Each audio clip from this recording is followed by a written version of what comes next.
Mas qual é o perfil desse profissional? O que eu percebo das pessoas é que as pessoas acham que tem que ser um cara, no popular, um nerd de dados, um cara que entende tudo de TI, de programação, e é esse cara que vai resolver o problema de analytics e previsão de dados na companhia. Eu queria ouvir um pouco da sua opinião sobre isso. Isso aí vem uma situação, né, muito interessante no que você está falando, Rinaldo, que tem muito a ver com uma questão ligada a, para mim, uma capacidade, que é uma questão da cultura do Magazine Luiza, que é a tal da capacidade.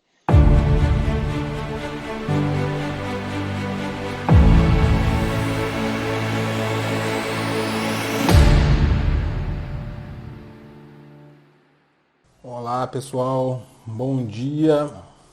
Estamos aqui conectando para mais um RH na quarentena, domingo, 10 horas da manhã. Vamos conectar hoje com o Elton para falar de HR Analytics, um tema super relevante. Como é que essa ferramenta pode ajudar a gente, profissional de RH, nesse período de crise. Já tem bastante gente conectando, o pessoal acordando cedo no domingo. Estou colocando o Elton aqui, vamos ver se ele vai entrar. Ilana. Bom dia, Elton. Olá, Rinaldo, como está? Tudo bem? Tudo bem, tudo bem. Domingo de manhã para a gente falar de HR Analytics, falar de RH, né? Falar de gente. Tô gostando, já tem. O pessoal já está conectando, o pessoal acordou cedo hoje no domingo, já para ouvir a gente. Coisa boa, isso é ótimo. É um assunto, parece que pelo menos chama a atenção de algumas pessoas que estão aí na área, né? Bem legal, né? Sem dúvida. É um tema que a gente tem falado bastante, mas eu tenho dúvida de quanto o pessoal entende bem o que quer, e nada melhor que falar com um especialista, uma pessoa que é referência para passar as coordenadas, a gente ter um melhor entendimento. Então, aproveitar esse tempo de quarentena para a gente ouvir coisa relevante, né? Ouvir coisa interessante, faz a gente crescer, faz a gente se desenvolver. Vou te pedir só um minutinho enquanto o pessoal entra aqui. Você me dá só um minutinho? Claro, claro.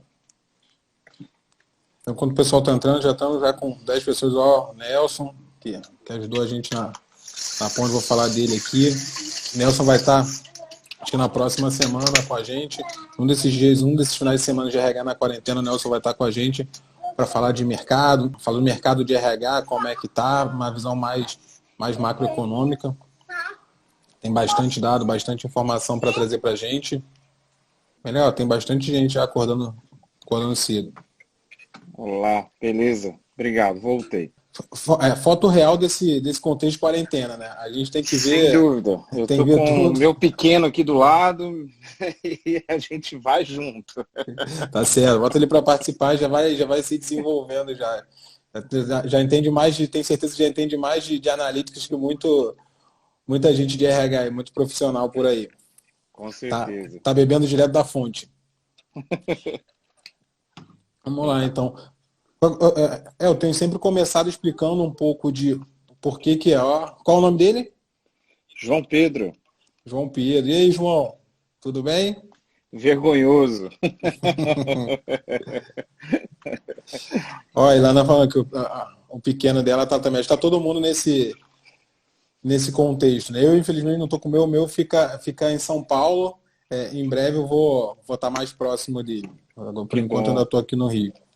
Como eu estava comentando, eu sempre tenho começado uma introdução de por que eu acredito que esse tema é relevante, como é que eu conheci o especialista que eu tô trazendo para falar aqui sobre esse tema. E aí o Nelson, que está online na live, teve um papel importante. Eu conheci o Elton, na verdade, num evento de uma consultoria, na consultoria que ele atua, onde eu vi uma palestra super interessante dele falando sobre analytics. E aí, nessas semanas do RH na quarentena, eu conheço o Nelson. E eu falei, Nelson, não tem alguém para falar de analytics? Ele falou, tem o Elton. Eu falei, poxa, cara, perfeito. Eu lembro da apresentação dele. Foi muito boa, foi muito interessante. Eu acho que vai agregar bastante para o pessoal aqui do canal. E aí o Nelson fez a ponte, aí eu tive a oportunidade de conversar um pouco melhor com ele, conhecer ele pessoalmente / virtualmente, né? E aí a gente fechou essa agenda para falar com vocês desse tema, cara, que eu acho que é super relevante nos dias de hoje, né? Não só dentro de RH, acho que já se fala muito de dados, de Big Data fora do RH há algum tempo, mas dentro de RH, além de relevante, é relativamente recente. Então acho que o Elton é um cara que tem super referência, super qualificado para falar desse tema para a gente. E aí, Elton, talvez um caminho interessante para a gente começar é você se apresentar, falar um pouco da sua trajetória de forma mais breve, principalmente como é que você caiu nesse mundo do analytics, né? Como é que te fez chegar nesse assunto? Legal, Reinaldo. Muito obrigado aí pelo convite, por a gente poder estar aqui e falar de um tema que a gente gosta, que a gente navega. Então, isso acaba sendo interessante até para ajudar as pessoas a melhorarem o entendimento sobre a área, sobre como é que essa parte de Big Data, de ciência de dados acaba impactando a área de recursos humanos, né? Legal. Eu posso dizer que eu sou psicólogo de formação, Somos dois. deformação, deformado, né? Então a gente se deforma para depois a gente entender o que é formação. Então, nesse sentido, eu tive a possibilidade de estudar na Universidade Federal de Uberlândia, onde eu conheci pessoas que acabavam entrando na psicologia pelo lado da psicometria, que ainda é uma área que muitos dos psicólogos ainda não aprofundam, não têm entendimento, e a gente pode contar nos dedos no Brasil quem são as pessoas referências nessa área, né? E eu já, desde quando eu entrei na psicologia, eu não entrei com um viés clínico, porque eu estava entre dúvida entre fazer administração ou fazer psicologia. Então eu queria sempre atuar na área, principalmente da parte de conhecer o comportamento humano dentro das empresas.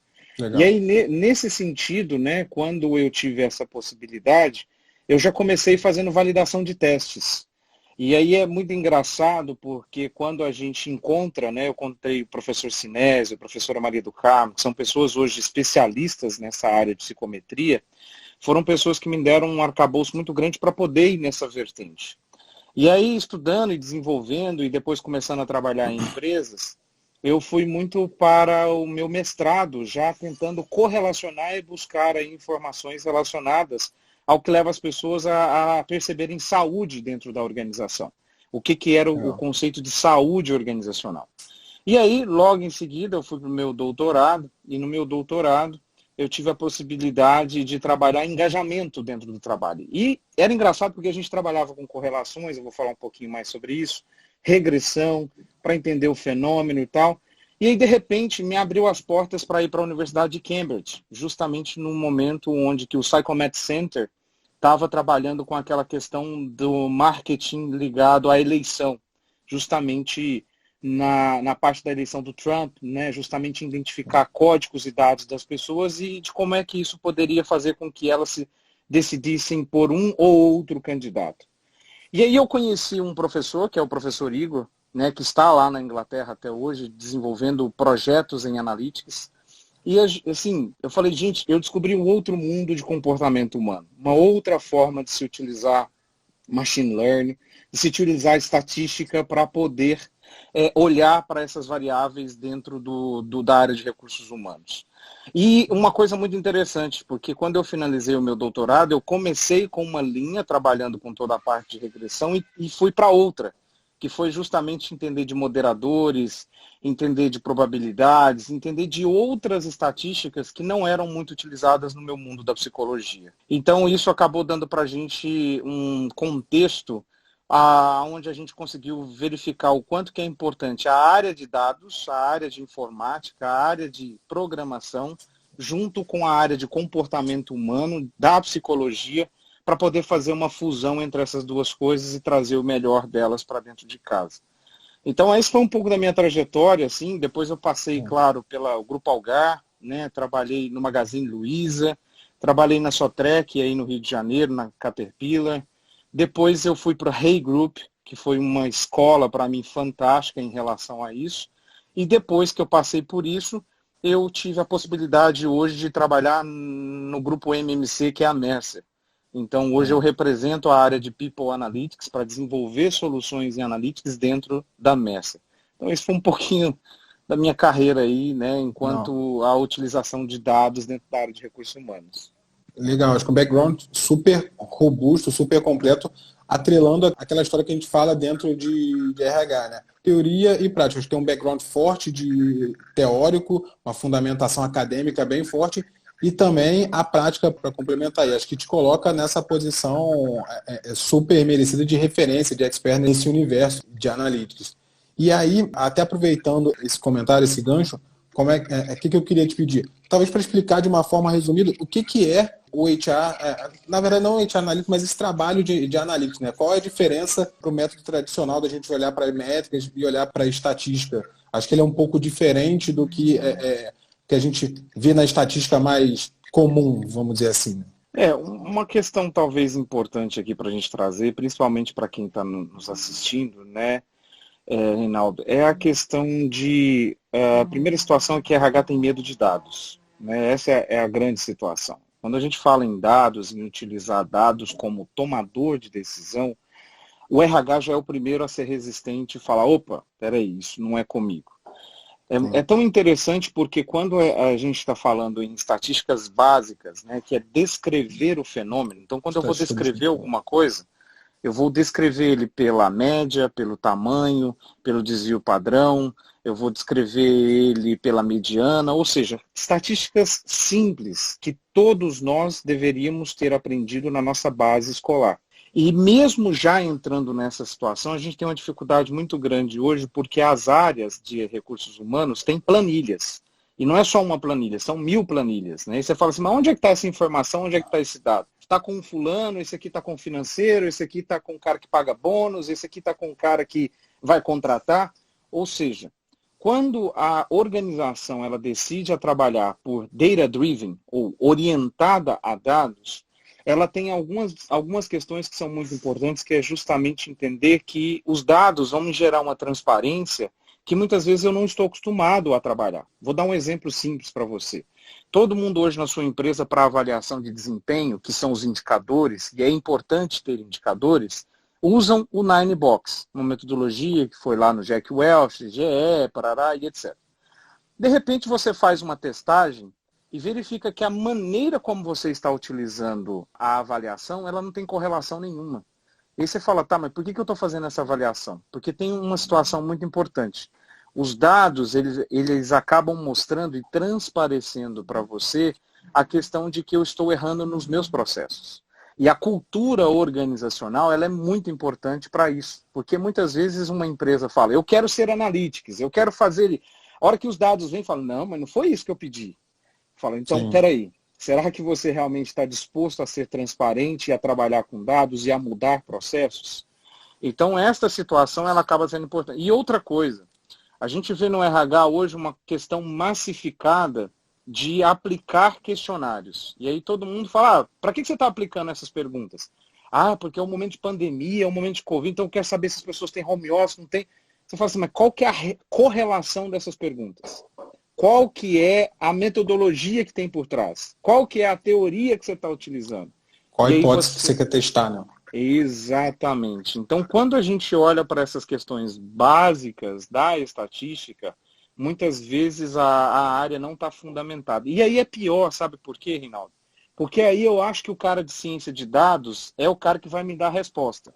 Aí eu vou lá na área de TI, pego o cara do desenvolvimento, pego a questão de como fazer isso e trago ele para dentro da área de... Agora você resolve os nossos problemas. Começa a fazer os dados aí, faz os dados. Gente, é o famoso garbage in, garbage out, né? Acontecendo na prática. Ele não entende de comportamento humano. Nós entendemos. Ele entende de dados, ele entende de R, de Python, de desenvolvimento de outras ferramentas, podem ser bonitas no Tableau, no Power BI, depois eu explico um pouco dessas nomenclaturas. Mas a verdade hoje é que a gente virou uma máquina de fazer dashboards. Todo mundo quer dashboards. Você fala, o que você quer nesse dashboard? Sei não, mistura todos os meus dados aí e vê o que dá. E, na verdade, tem conceitos fundamentais que estão por trás disso que devem ser seguidos. Então, quando eu falo de People Analytics, eu estou falando de uma ciência que envolve conhecimento de dados, conhecimento de comportamento humano, organização dessas informações para a tomada de decisão. Esses 4 pontos têm que ser fundamental, ou seja, eu preciso organizar que dados que eu tenho, porque pode ser que meus dados, mesmo que eu esteja aplicando uma pesquisa de clima há 20 anos, ela não tenha relação com os meus dados. Você fala, poxa, eu estou aplicando isso há 20 anos e não tem correlação? É isso mesmo que você está dizendo? Então, os dados vêm para poder trazer um pouco dessa transparência. A questão toda é, sua empresa está preparada para isso? Sua área está preparada para isso? E aí começam os questionamentos sobre People Analytics. Mas tem alguns pontos que eu queria reforçar que você trouxe super relevantes, super importantes, que são algumas coisas. Quando você começou a sua fala falando do quanto o profissional de RH, de uma forma geral, ele tem, de certa forma, não sei se medo, mas pode ser um medo barra desconforto em relação a trabalhar com dados. A gente prefere ficar no conforto trabalhando em cima de opinião, em cima de teorias. E ok, é importante, acho que é importante você ter uma visão teórica, uma fundamentação teórica, mas hoje eu vejo cada vez mais sendo importante você validar essa percepção, essa interpretação com dados. E o quanto que a gente precisa entender que a gente precisa estar confortável com isso. E uma coisa não é contraditória com outra. Às vezes a gente tem colocado as coisas muito como antagônicas. Se eu gosto de conceitos, se eu gosto de pessoas, eu não sou de exatas. As coisas, eu particularmente não gosto de ver as coisas dessa forma, desse antagonismo. Acho que as coisas se complementam, as informações se complementam. Como você comentou, o cientista de dados ele tem muita contribuição para o RH, mas ele só vai conseguir materializar isso, a gente só vai conseguir gerar valor com esses dados se tiver alguém que entenda de comportamento. E no final do dia eu estava falando um pouco com a Dayana, que é uma pessoa que trabalhou muito comigo na área de remuneração, quanto que dentro de remuneração é parecido, eu consigo traçar um paralelo, que as pessoas veem, a remuneração é muito difícil fazer conta, é muito complexo, e na verdade, no final do dia, o que a gente tem que focar, o objetivo da agenda é o comportamento das pessoas. Então, se você não entende de comportamento, os dados são só dados. E aí, fazendo o link para o próximo passo que você tocou, acho que é super importante, o quanto que a gente consegue atrelar esses dois vieses do especialista em dados e especialista em comportamento para extrair desses dados informação.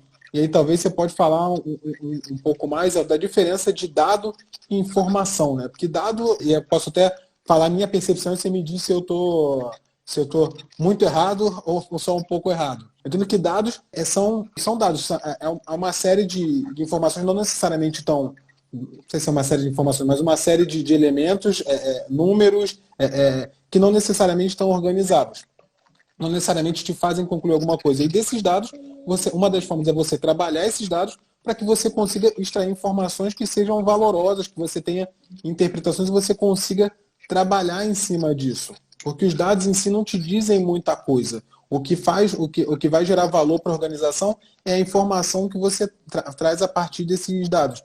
Eu vejo muita gente de RH, como você falou, vamos fazer pesquisa de mercado, vamos fazer questionário, vamos fazer dashboard, mas a pessoa muitas vezes não entende, não para pensar, não faz o primeiro passo, que é, ok, o que eu quero testar, o que eu quero prever, o que eu quero entender desses dados, qual a hipótese que eu quero validar. Porque os dados por si só não dizem muita coisa, acabam não te trazendo muito, trazem um esforço gigante da organização para organizar, capturar esses dados e no final do dia não te gera o efeito esperado. E aí talvez gera a frustração que você estava comentando, né? Aí tem uma questão muito interessante nesse sentido, Reinaldo, que é a gente entender como é que a organização ela quer lidar com esses dois níveis que você trouxe, né? Vou dar um exemplo simples. Você falou de remuneração. A remuneração hoje, ela é pautada num negócio chamado meritocracia, pelo menos a remuneração bonificada. Deveria, né? Vamos dizer assim.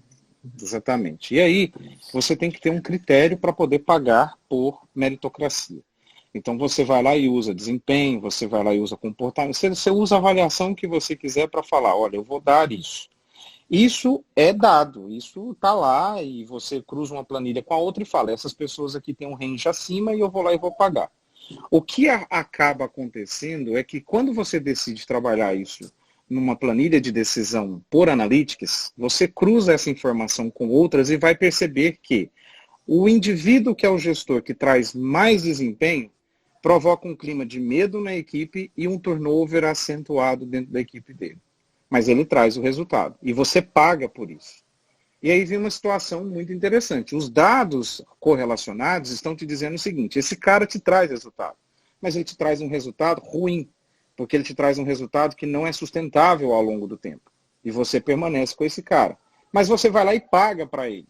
Então, quando você vai lá e paga para ele simplesmente pela relação do dado, você está pagando por aquilo que é os seus critérios. A outra coisa é, deixa eu pegar esses dados e olhar para outras vertentes dentro da organização que eu quero também pagar e eu quero sustentar por aquilo que eu chamo de valores. Isso são os meus valores, a minha forma de ser, a minha missão, tal, etc. Então, esse tipo de perfil de gestor que eu estou cultivando há 10 anos não é o perfil de gestor que eu gostaria de ter aqui dentro, mas eu pago por ele. Então, os dados vai gerar essa crítica em cima das pessoas, que é o seguinte: nossa, mas como é fulano, mas como assim? Então, o fulano provoca um turnover gigante, um absenteísmo gigante, as pessoas estão adoentadas, né? Ah, mas de onde você viu isso? Opa, aí eu fui lá no Analytics, busquei informações, capturei informações, cruzei informações, e aí vai verificar que eu não estou sustentando aqueles valores que estão escritos nas paredes. Por isso que as pessoas dizem da incoerência daquilo que está escrito e daquilo que é prática. Uma coisa que eu escutei esses dias e que eu achei muito interessante é assim: o RH fica muito na questão de trabalhar com aquilo que deveria ser e os dados naquilo que é. E aí, quando você entra naquilo que é, você fala assim: não, mas espera aí, não é bem assim. Por exemplo, essa semana eu fui apresentar os dados de desempenho para uma empresa e ela falou: não, mas não é bem assim que esses dados acontecem. Eu falei assim: mas quem foi que avaliou o desempenho? Fomos nós. Então, quem é que respondeu esses dados? Foram os nossos gestores. Então, como é que você está falando que não é assim? Que quem avaliou foi eles mesmos. Então, quando você traz isso para dados, a chance de refutar isso é muito, muito, muito, muito pequena. A questão toda é como é que eu vou tomar... Vai exigir um esforço maior, né? As pessoas sempre tentam refutar, mas acho que dá mais trabalho. Sim, e aí foi legal, porque depois a gente fez uma outra reunião com uma das pessoas lá que estava no board da organização. Falou: não, que a gente tem que fazer as avaliações mais constantes e tal. Aí eu peguei o Analytics e falei assim: ó, tá escrito isso aqui, olha aqui. Só que o RH falou que não é assim que deve ser. Então, olha só a questão cultural por trás disso. Nós ainda estamos, enquanto RH, infelizmente, para atender a diretoria. Eu não posso ser crítico, por quê? Porque eu tenho que defender o meu cargo. E aí, eu estando num cargo, eu como consultor hoje, eu vivo isso já há 15 anos, nós somos contratados para falar a verdade para o board. É triste isso, mas é verdade, porque as pessoas defendem a sua posição. E quando você pega um analista de dados que cruza a informação e fala: olha, a avaliação da maneira como você está fazendo, ela não gera relação, que é aquilo que você me falou. Elton, o que é dados, o que é informação? A hora que eu transformo a informação, que informação tem em todo lugar. A hora que eu transformo essa informação em dados, a primeira situação que eu tenho que fazer é verificar se existe correlação entre essas informações. O que é correlação? Não é causa e efeito, não é uma coisa causa a outra, ou tem consequências sobre. É se há associação entre essas variáveis. E aí vem uma questão importante. Você pode ter 1000 variáveis e verificar que só 5 têm correlação. Você vai ter que entender por que só essas 5 estão correlacionando dentro do trabalho e as outras não. Porque pode ser que você tenha um monte de participação em melhores empresas, participação em não sei aonde, você fala assim: para que a gente está fazendo isso se a gente não toma decisões sobre isso? Então o People Analytics ele vem para dar essa clareza, para falar assim: olha, a nossa pesquisa de clima ela tem aqui 70 itens, e desses 70 itens, só 10 itens estão correlacionados com performance. Mas aonde você viu isso? Testando os dados, criando hipótese para os dados, fazendo perguntas para os dados. Então, trabalhar com a cabeça de Analytics é sair daquela ideia do one size fits all. Um produto serve para tudo, para todo mundo. O que serve na minha cultura. O que representa na minha empresa. Quais são os objetivos e como é que eu quero fazer esse change management, fazer a gestão da mudança dentro da organização. Então, quando a gente usa esses dados, isso acaba indo num lado mais profundo. E tem uma diferença também, Renato, que eu gostaria de trazer, que a gente tem muito no mercado hoje, especialistas legais, eu conheço várias pessoas da área, mas tem muita gente ainda na BI, que para mim já é uma coisa fantástica. O Business Intelligence de recursos humanos é diferente do People Analytics. Uma coisa leva a outra. E todo mundo faz BI falando que é Analytics. Não é. É o começo de estruturação de dados para eu começar a testar essas informações. Se você me perguntar, Elton, quais são as empresas referências nessa área? Eu posso contar no dedo ainda quem está tomando decisões em cima disso. A gente está num começo. A questão toda, Reinaldo, é que quem achar primeiro o parâmetro, achar primeiro a forma ideal de recrutar e selecionar, a forma de treinar e desenvolver, a forma de pagar por dados, vai ter uma alavancagem gigante nas suas informações. Então é isso que a gente tem. Exatamente. Quando você pega o Google, né, com o projeto Aristóteles, quando você pega a Apple fazendo alguns projetos de seleção, quando você vê a Amazon testando alguns robôs nos seus centros de distribuições, ela não está fazendo isso que é bonito. Ela está fazendo isso porque dá uma vantagem para ela gigante na forma de atrair o indivíduo antes de saber que o indivíduo está numa entrevista ou postou. Ele falou assim, olha, esse cara que está no LinkedIn, com essas informações, me atende, chama ele. Falei, não, mas ele nem se candidatou à vaga. Eu falei, não, mas ele tem características pelos algoritmos que a gente criou aqui que pode nos atender. Então, até chegar a esse nível, a gente vai ter alguns caminhos, mas ele precisa começar a ser discutido dentro das empresas. Estava pensando, enquanto você estava comentando, o quanto que a gente precisa estar disposto, como profissional de RH, como profissional de uma forma geral, a sair da zona de conforto, se desapegar um pouco de algumas crenças que a gente tem, para poder enxergar, porque o que você falou, eventualmente você vai ficar agarrado às suas crenças, agarrado às suas convicções, abraçado com aquilo, em vez de estudar os dados, em vez de se aprofundar nessa nova visão, e você mesmo ter a oportunidade de levar para a diretoria. E aí você espera ficar abraçado com as suas convicções, e aí tem que vir alguém de fora para falar isso para a diretoria, e você perde uma excelente oportunidade de construir a credibilidade do RH, que se fala tanto. Que hoje é uma coisa que eu vejo muito comum os profissionais de RH questionando, poxa, mas eu preciso ter mais credibilidade, poxa, mas o board não me convoca para reuniões, não considera a minha opinião. E o quanto que você está disposto a abrir mão das suas convicções, se expor, fazer coisas diferentes, e a analítica eu acho que é um dos caminhos, com certeza tem muitos caminhos, mas é um caminho, eu acho, muito interessante, para você levar essa alternativa e construir essa credibilidade. Acho que o caminho que você tomou no seu comentário, acho que leva para a nossa próxima pergunta, que é por onde começar, né? Porque eu acho que é uma jornada longa, eu acho que a gente tem muito que fazer, porque, como você falou, eu acho que tem muitas empresas que não estão na fase nem descritiva, da estatística descritiva, de olhar e entender a informação, organizar as informações. Então, às vezes a pessoa quer sair daqui do zero de informação, zero de gestão da informação, gestão de dados, para uma estatística preditiva, de ver o futuro, fazer uma análise de dados super sofisticada. Talvez você possa trazer, com essa experiência de consultoria, principalmente, de por onde começar, né? Como é que a gente começa a construir o alicerce para chegar lá? Reinaldo, aí vem uma situação muito importante nessa situação que tem duas questões aqui muito fortes nisso que você fala. Por onde começar? A primeira situação é que tem uma coisa ligada à empresa e ao emprego que eu estou e outra coisa à carreira que eu quero seguir. São duas coisas aqui nesse momento que podem ser diferentes ou simultâneas. Por quê? Quando eu falo na empresa e eu estou lá, eu quero ficar, estar de acordo, eu tenho que entender se esta empresa ela tem apetite ou ela tem pelo menos abertura para a utilização de dados. Quando as empresas nos procuram, nem todas as empresas estão dispostas a poder utilizar dados para a tomada de decisão. Ah, mas como assim, Elton? Toda empresa quer dados. Não, toda empresa quer dados. Dados de acordo com o que a diretoria quer ver. Sim. Não dados de forma transparente.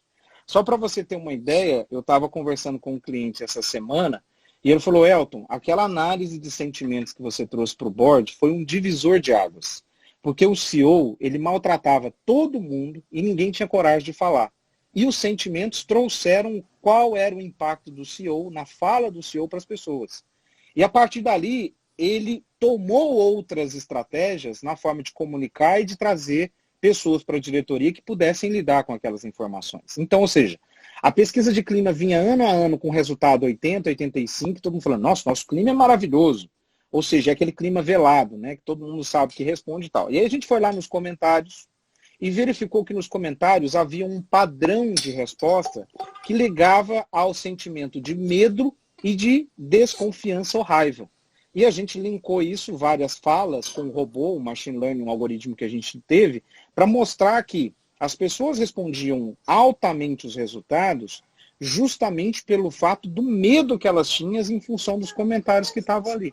Quando a empresa ela chega nesse momento e tem alguém que traz uma informação de dado e fala assim, poxa, o meu RH despertou esse sentimento. Então, quais são os primeiros passos para uma empresa que quer fazer esse tipo de situação? Primeira situação, Nós, enquanto profissionais e pessoas, entendemos muito do comportamento humano. A situação é, como é que eu faço que o comportamento humano, a percepção, a atenção, seja transformado em dado, 1 e 0? Que é isso que a máquina entende. A máquina entende quando você faz um questionário e aquela pergunta vira uma escala de concordância e essa escala vai para uma análise. Então, saber transformar aquilo que eu estou chamando de competência, aquilo que eu estou chamando de remuneração, aquilo que eu estou chamando de qualquer variável dentro da área de recursos humanos em número, é importante.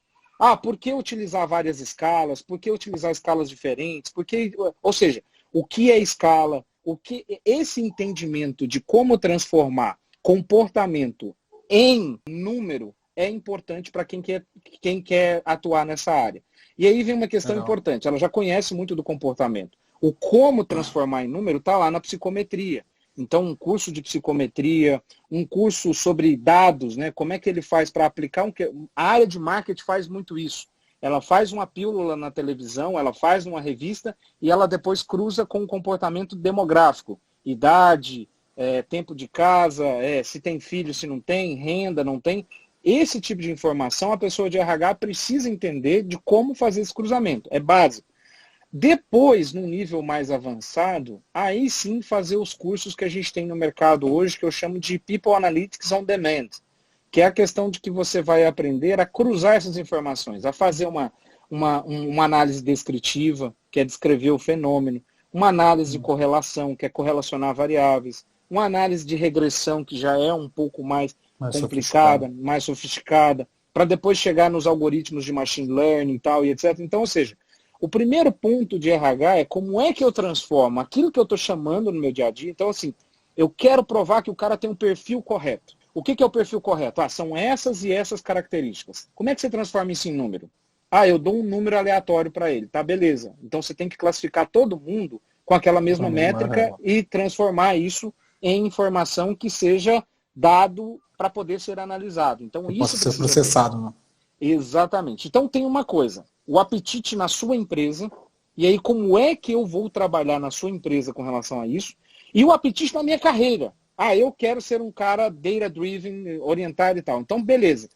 Linguagem, você vai ter que aprender linguagem de máquina, né? Então, na hora que você entra num R, na hora que você entra num prompt de Python, você vai ter ali a linguagem de www, // 2s, ponto. Essas coisas todas, elas são linguagens de alguém que vai para programação. Elton, eu tenho 15 anos de RH, como é que eu vou aprender a programar agora? Então, você não precisa aprender a programar, mas você precisa pelo menos entender que tipo de hipóteses podem ser levantadas com um cara muito bom de programação que vai te ajudar a testar essas hipóteses. Eu acho que todo mundo já ouviu isso na vida e muitas vezes a gente esquece, né? O famoso H0 ou H1, rejeita ou não rejeita a hipótese. Todo mundo tem que saber fazer as perguntas. E aqui tem uma armadilhazinha, né? Quando eu falo saber fazer as perguntas, todo mundo acha que hipótese é feita por pergunta. Se eu aumentar 30% de mão de obra nova na minha empresa, eu terei melhor performance? Não é uma pergunta, tem que ser uma afirmativa. E aí é legal, né? Exatamente, porque o teste é feito em cima de uma afirmação, ou rejeita ou aceita aquela afirmação. Então, essas questões básicas de metodologia, que parece aqui para a gente estar muito ligado à academia, não. Porque no momento que um presidente vem e fala assim para mim, Elton, mas espera aí, como é que esses caras aí que eu estou pagando eles todos os anos, o meu bônus é de X, e eles apresentam alta performance, por que você está falando que eles estão aí acabando com a minha cultura? Aí você fala, olha, porque eu trouxe esse elemento, essa informação e a relação entre elas é negativa. E quando essa relação negativa, significa que você está pagando e ele está provocando um outro comportamento. E isso, com certeza, destrói cultura.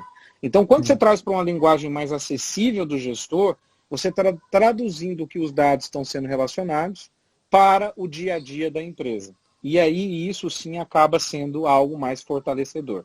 Eu sinto que as pessoas ficam muito com essa resistência de analytics ou qualquer coisa, principalmente o pessoal da área de humanas, que é a maioria das pessoas de RH ainda, muito resistentes a se aprofundar em questões que envolvam números.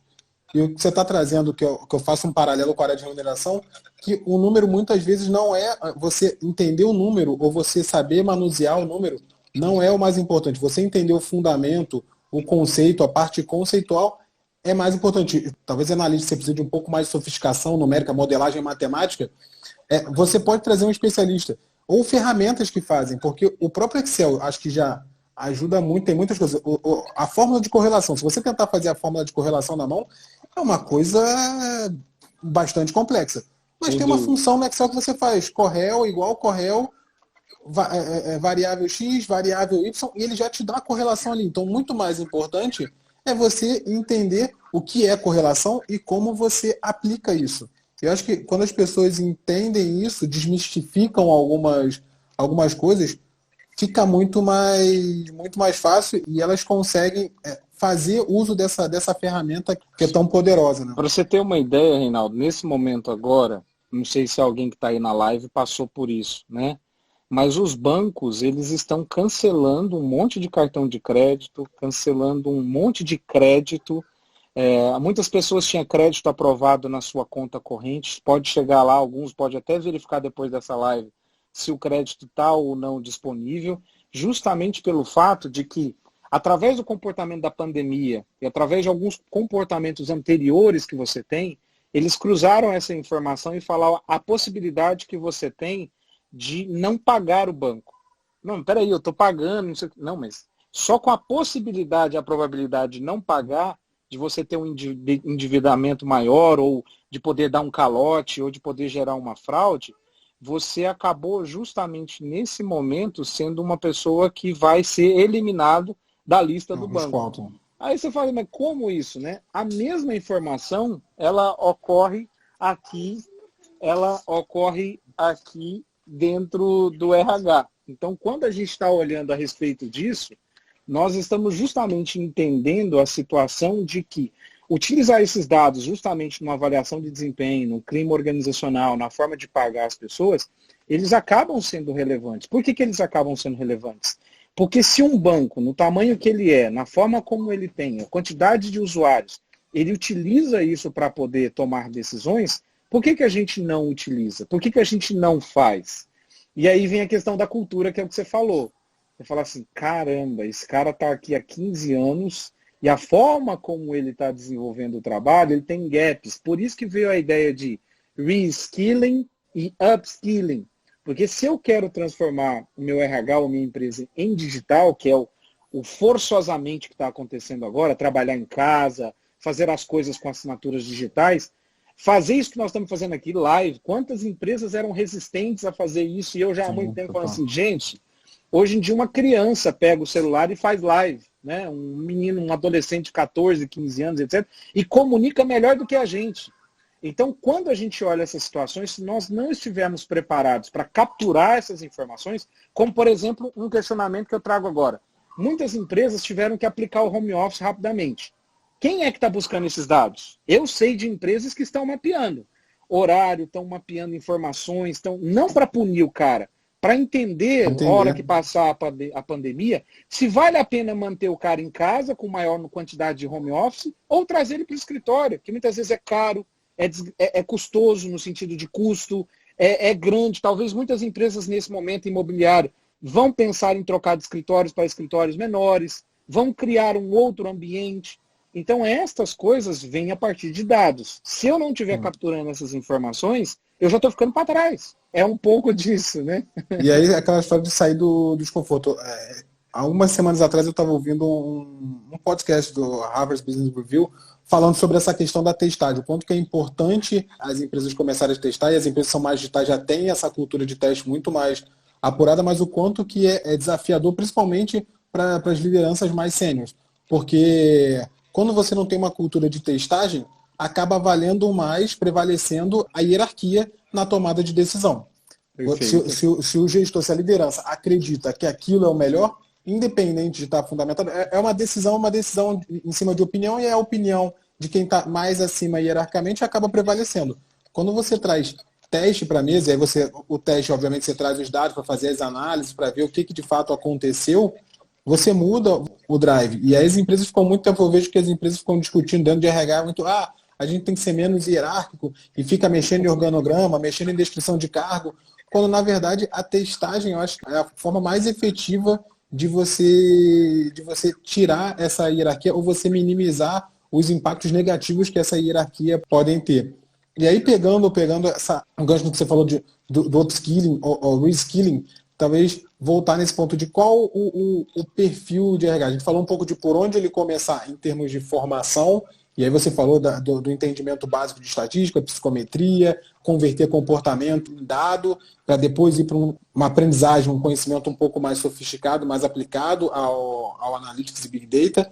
Mas qual é o perfil desse profissional? O que eu percebo das pessoas é que as pessoas acham que tem que ser um cara, no popular, um nerd de dados, um cara que entende tudo de TI, de programação, e é esse cara que vai resolver o problema de analytics e previsão de dados na companhia. Eu queria ouvir um pouco da sua opinião sobre isso.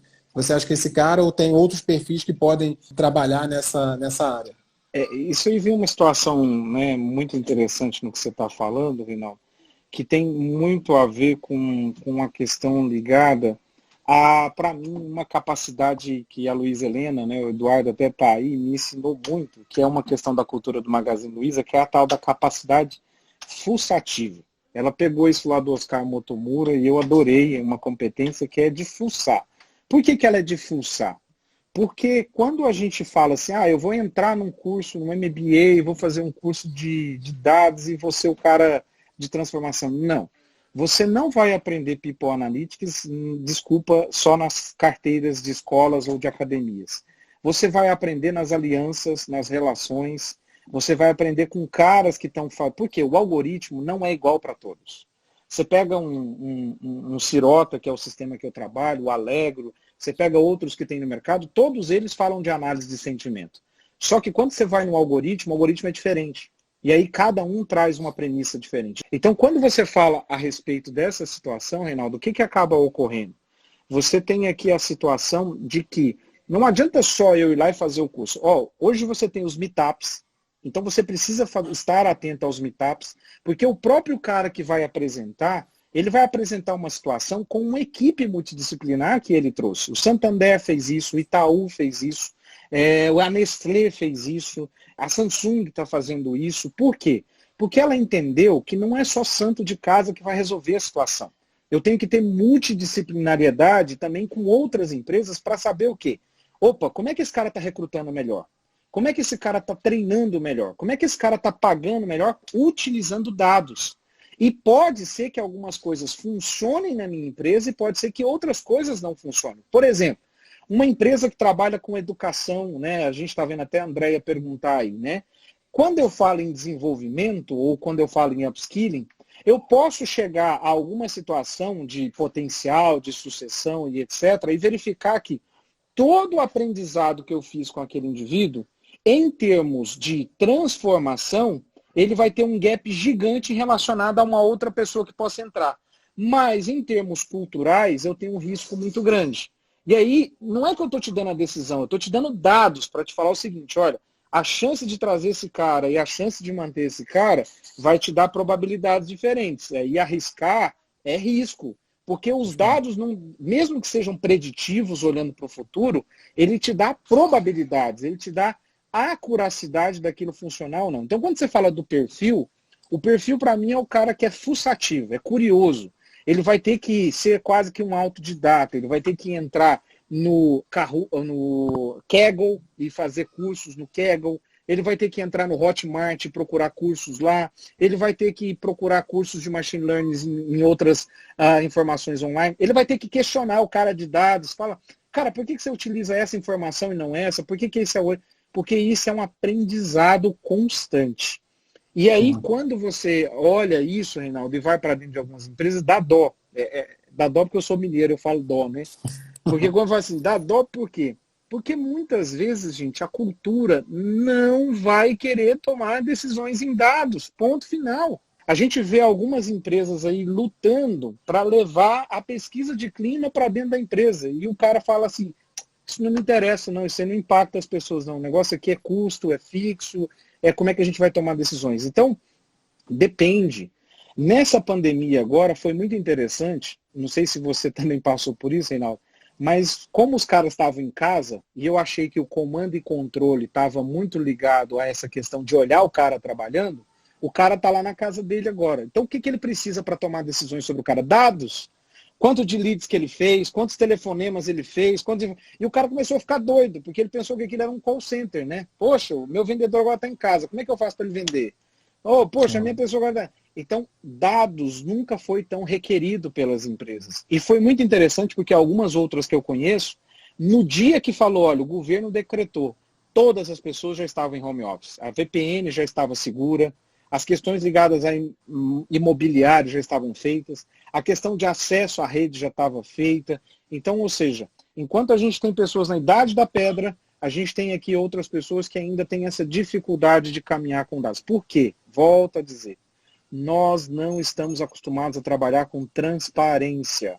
Parece uma palavrinha boba e eu não tenho que falar de tudo da minha empresa, mas trabalhar com transparência é começar a entender, então, que eu mantenho aquele cara dentro da empresa por esforço mesmo. O desempenho dele não é legal, mas ele é esforçado. Tá, então vou pagar pelo esforço, porque eu, acionista, estou pagando pelo esforço. Eu entendi isso.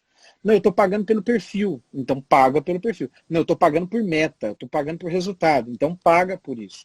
Então, os dados não são 100% confiáveis, os dados não te dão 100% de resposta, mas eles aumentam muito a questão do achismo. Eu acho que testa e verifica qual que é a probabilidade para isso, né? Então, quando a gente olha isso... Uma coisa, talvez, que a gente tem que ter bastante clareza, né? Acho que foi bom que você trouxe o quanto que probabilidade é probabilidade. Não quer dizer que vai ser 100% acurado. E acho que quando você está fazendo uma implementação de um processo como esse, é importante que você seja transparente e claro na mensagem desde o início. Ok, a gente vai melhorar a nossa acuracidade, mas não é que a gente vai resolver todos os problemas. Tinha um professor meu da pós-graduação, acho que era um professor de estatística ou de teoria dos jogos, que ele falava, tomada de decisão, que ele falava, a única certeza que a gente tem quando a gente está fazendo uma previsão é que a gente vai errar. O cara que é bom de previsão, ele erra por pouquinho. O cara que não é tão bom, ele erra por muito. Mas, assim, previsão vai ter erro. Então, a gente tem que aprender também a lidar com essa margem de risco. Eu acho bem legal, bem relevante os pontos que você trouxe.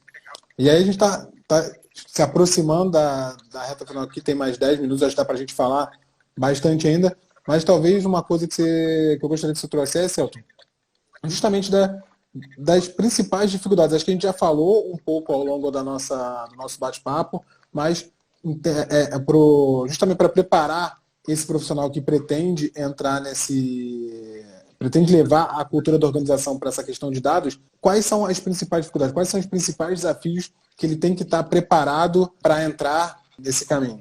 Então, quando a gente está falando com relação a isso, né, até o Rafa falou, né, como é que eu estruturo essas coisas aí sem a utilização de uma consultoria, né?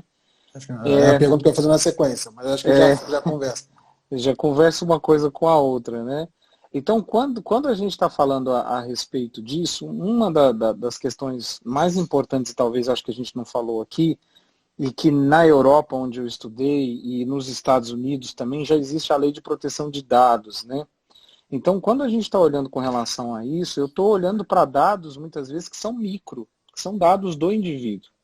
E existe uma situação de medo muito grande dos profissionais hoje de como é que esses dados vão ser utilizados dentro da empresa.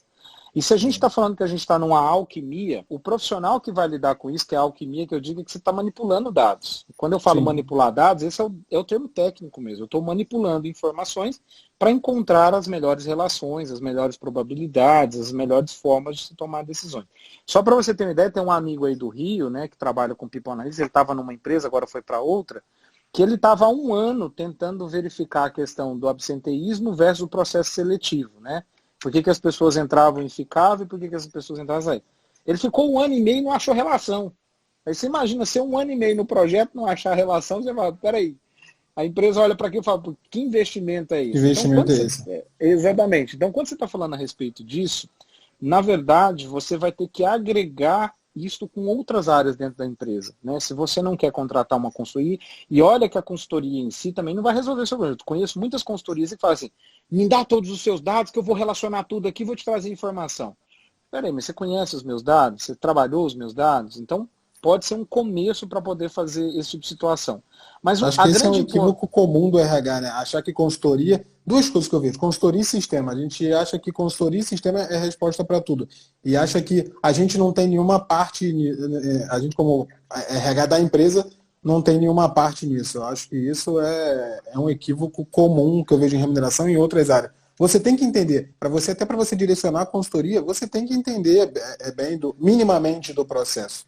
E é engraçado que na sala de aula, na FGV, muitos alunos falam, professor, que sistema que o senhor utiliza? Eu falo assim, depende do que você quer, né? Ah, porque lá na minha empresa tem Tableau, lá na minha empresa tem Power BI. Então, quando a gente fala a respeito disso, a gente acaba verificando, Reinaldo, que as pessoas estão muito mais preocupadas com o sistema que responda a tudo isso que você está me dizendo, do que trabalhar nas informações. O Tableau, o R, o Python, são programas de desenvolvimento que te dá gráficos, né? Por exemplo, essa situação mesmo que você está me perguntando, eu acho, não sei se vou dar conta de te mostrar aqui, mas aqui tem um computador, ó. Isso aqui é um dado que eu estava trabalhando. Deixa eu ver, dá para você ver aí ou não? Dá, eu estou vendo. Pessoal, dá um feedback aí. O pessoal está vendo? Está conseguindo ver? Está vendo? São duas escadinhas, né? É uma escadinha vermelha e outra escadinha verde, né? Só para você ter uma ideia, eu estava aqui, a gente estava trabalhando essas informações aqui, só para mostrar o seguinte. No eixo X, eu tenho todas as questões de clima organizacional. E aqui no eixo embaixo eu tenho performance, que é a performance das pessoas. Então eu estou cruzando duas informações. Então o que a gente verificou nesse dado aqui, para você ter uma ideia, é que normalmente as pessoas que têm alta performance, que têm baixa performance, elas respondem positivo em todas as questões de clima. O clima está maravilhoso. O clima me aceita, o clima não me dá embora, o clima tolera baixo desempenho. O chefe sendo bravo ou não, eu continuo aqui, não tem problema nenhum, né? Porque eles não fazem nada com isso. Mas, quando eu olho para o de alta performance, também responde tudo positivo. Você fala, tá, então o clima, na verdade, ele mascara as informações de quem tem alta performance e quem não tem. Só que aí a gente começou a verificar quais eram as perguntas que mais tinham relação com alta e com baixa performance. E aí a gente chegou de 50 questões a 5 questões, onde que os de baixa performance sempre respondiam ruim e os de alta performance sempre respondiam positivamente. E aí você fala, tá, então em vez de eu trabalhar plano de ação para aquelas questões que são mais baixas favoravelmente ou mais ruins, eu trabalho naquelas que geram mais performance. Porque a ideia de olhar para as pessoas que respondem positivamente ao clima e também geram performance, melhora os meus planos de ação. Então, sim, são situações simples assim, né? Estou falando aqui, mas a gente, até chegar a isso, tem todo um trabalho em cima disso, né? Mas simples no sentido de entender que no momento em que eu levo isso para a empresa, ela muda o mindset, que não é só aplicar testes para todo mundo, não é só fazer avaliação do mesmo jeito, não é só fazer treinamento como eu fazia. Todo mundo tem a necessidade hoje de entrar dentro de uma sala e ter o mesmo conteúdo? Falo, não, o cara aqui dá feedback otimamente, o cara aqui não dá nada. O conteúdo é igual para os dois? Não, é diferente, tá? Então como é que eu trato questões que são diferentes com programas iguais? Então esses são questionamentos que começam a aparecer e bater na porta para falar assim, eu vou precisar usar o dado do indivíduo, então as questões éticas, elas sempre vão estar em voga. As questões voltadas a trabalhar o dado internamente, ou seja, avaliar, verificar, a fazer parcerias internas, né? Se eu tenho uma boa consultoria ou se eu não tenho uma consultoria, eu preciso fazer com que isso seja bom e fazer, claro, com que a forma de eu dar a resposta seja simples, seja direta. Não precisa falar muita coisa. Se você falar uma correlação e ajudar a empresa a tomar decisões já numa correlação, você já está fazendo uma coisa fantástica para a evolução da sua empresa. Quanto mais simples, melhor. Melhor. Quanto mais simples, melhor. Acho que talvez menos é mais, aquela história do menos é mais, né? Menos é mais. Você consegue fazer isso no Excel, você consegue fazer isso em alguns outros, no SPSS, você consegue fazer isso em vários softwares. A questão toda é o que você quer. Lá em Minas a gente brinca muito, Reinaldo. Oncotô, oncovô. Né? Então, aonde eu estou e aonde eu quero seguir com dados. E isso vai depender, óbvio, de quem tem o mando na mão. Seja um diretor, seja uma diretora de recursos humanos, seja um CEO que fala assim, eu quero transformar isso em dados. Como é que eu faço? E aí ele vai ter que ter um pouco de paciência até chegar lá. Trouxe um ponto importante, até algumas perguntas atrás, que a gente fala sobre essa questão de dados, o quanto uma dúvida que eu tinha, o quanto que empresas que são menores e que ainda se estruturam em formato de dados mais recente, que elas vão conseguir tomar decisão. Né? Eu entendo que a quantidade, o volume de dados está diretamente relacionado com a curiosidade, tem uma relação forte com a qualidade dos outputs que você vai ter. Essa é uma questão importante, que é aquilo que eu te falei, que às vezes o People Analytics ou Big Data não funciona para todo mundo. Né? Não adianta eu falar, por exemplo, uma empresa pequena, que eu vou começar a recrutar agora todo mundo por People Analytics, vou criar um algoritmo. Tá, mas quantas contratações você faz por mês? Faço 2. Poxa, você não tem volume de dados, você não tem necessidade disso. Pega um banco que tem aí, 8 mil contratações por mês, um varejo que tem aí, 5 mil contratações por mês, aí vale a pena. Porque, por exemplo, um Itaú, que em vez de ficar fazendo vários testes, cria um algoritmo de seleção para poder usar os trainees de uma maneira mais inteligente. Então, essas situações, elas melhoram muito o teu processo. Então, eu tenho que saber aonde que eu tenho que investir, trazer isso como um dado e como informação, e aonde que fala, olha, talvez para a minha empresa, se eu trabalhar uma machine learning para os comentários do meu clima, que são aqui 20 pessoas, já está ótimo. Mas se eu trabalhar a correlação entre as variáveis de quem mora longe, quem mora perto, se trazem melhor resultado ou não, já é ótimo. Só que eu tenho muito pouco dado para poder fazer isso. Então eu tenho que tomar um certo cuidado na forma de fazer isso. Elton, está nos 20 segundos finais aqui. Então eu queria te agradecer pelo tempo. Eu acho que foi super rico para mim, imagino que foi rico pelos comentários para todo mundo. Vou rodar depois uma pesquisa, um questionário aqui para ver se o pessoal quer outra live ainda com você, porque eu acho que o assunto é muito rico. Então, queria te agradecer muitíssimo.